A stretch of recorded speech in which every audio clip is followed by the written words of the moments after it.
Have you ever had to get rid of a lawnmower before? If so, I'm sure you either put it up for sale, gave it to someone who could do something with it, or even maybe gave it away. I know I have. But what about leaving it next to a dumpster at your local business or school? If not, today's your lucky day because that's what happened to this one.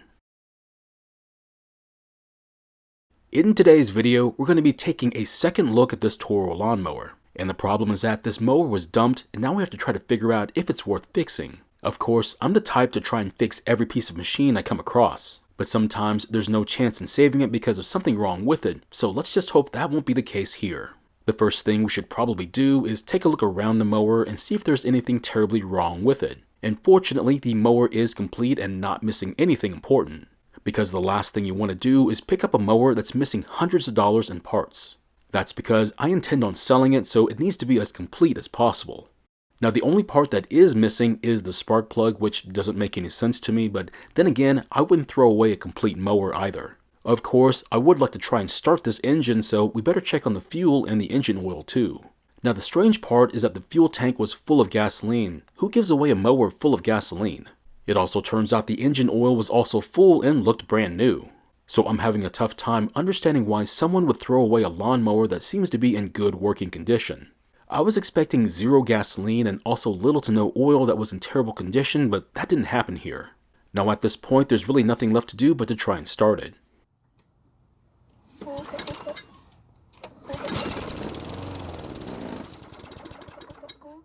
Well, the good news is that it started and ran for a couple of seconds, but the bad news is that it didn't stay running. Now because of this style of carb, the engine was only running on the gasoline from priming it.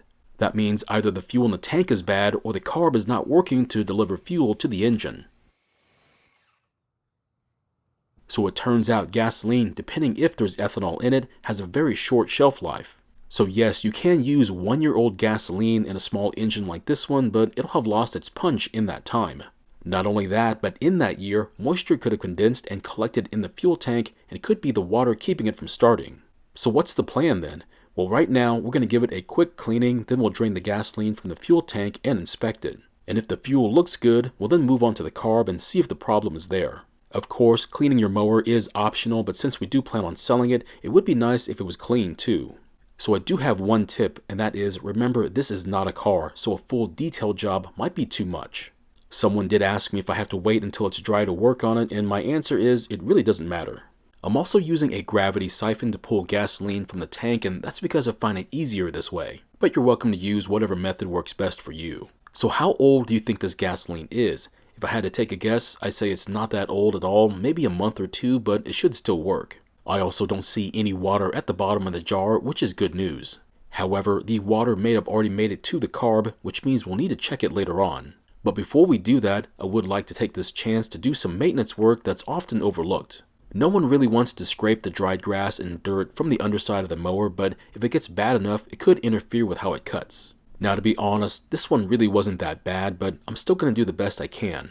Of course, you don't have to get it sparkling clean, but if you intend on coating it with some kind of spray, you'll probably want to get it as clean as possible. There are a lot of different types of coatings that you can apply on here, so do some research for the one you'd be happy with. But as for me, I don't bother coating it at all. While the mower is standing up, I'm also going to take this chance to remove the cover for the belt. This will give us the opportunity to inspect the belt and clean off any dirt or grass hiding under the cover. And surprisingly, there was hardly any dirt under here, which is kind of rare. I'm also going to remove the wheels, that way we'll be able to clean and lubricate them. Doing this will help to make it easier to push the mower and also keep the self-propel working well. So if you find your mower tough to push on flat ground, then you might want to see how well each wheel is spinning. You'd be surprised how one stuck wheel can make your mower impossible to use. And after cleaning the bolt, I then applied my choice of lubricant to it. You're welcome to use whatever kind you want, I just like this one because it's convenient. It works well, but it won't last more than a year, but it's fine since I like to reapply it every year. Now you can use a heavy grease if you feel like it, but I find cleaning it off is rather messy. Also, don't forget to not only sharpen your blade, but balance it as well. This will help to reduce the chances of any extra vibrations from the blade. There's already a lot of vibrations from the engine, so having extra from the blade could cause more damage to the engine. With all that done, we can finally get to the carb, but first I want to start by taking off the bowl instead of removing the carb. I'm also going to make a mark on the edge of the bowl. That way we can install it the way we found it, which is important on this one. There's also going to be gasoline in the bowl, so be prepared to catch it with a tray or a rag. I'm opting to catch it because I want to inspect what comes out of it. The brass bolt for the bowl is also the fuel jet, which means we'll need to inspect it. That's because there are a couple of tiny openings in it that we need to make sure are not clogged.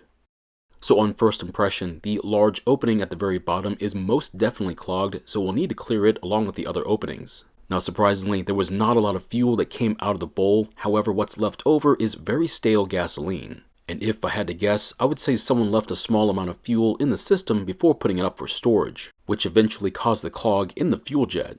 And when they tried to use the mower, they thought the tank was empty and filled it all the way to the top, not realizing the damage was already done and no amount of fresh gasoline was going to help out. And after clearing the openings in the brass jet, we'll then spray it down with some carb cleaner. And depending on how bad yours is, you might need to go a bit further with the cleaning. Compressed air would help out a lot, however, it's not necessary. One thing you'll need to keep an eye out for is if the float will move up to a horizontal position. That's because if it can't do that, it typically means the seat for the needle is swollen, which is going to cause all sorts of problems, such as not getting fuel to the engine or possibly a fuel leak from the carb. While trying to install the bowl, it's important that the gasket seals tightly to the carb. So to help ensure that it does, it might be better to install the gasket first. If there is an air leak at the bowl or at the gasket, it could affect how the carb works. This could cause the engine to surge or be extremely difficult to start. If the gasket is no longer soft but hard and brittle, that'll cause an air leak as well. So if you cleaned your carb and it's still having problems, then it may be necessary to inspect and replace the gasket. Next, we'll finally pour that gasoline we took out back into the fuel tank, prime the engine, and hopefully it's going to start and stay running this time.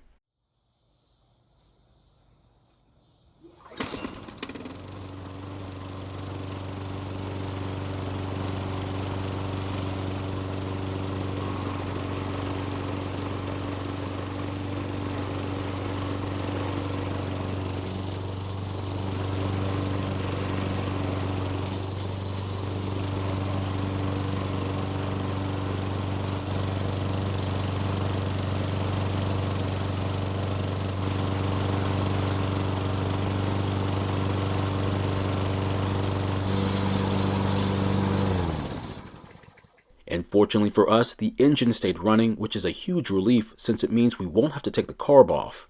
Now there was some smoke from the muffler, but this was the only time that I saw it. Every start after this one, there was no smoke, which means there must have been residual oil inside the muffler. We also tested the self-propelled and luckily it too was working just like it should be.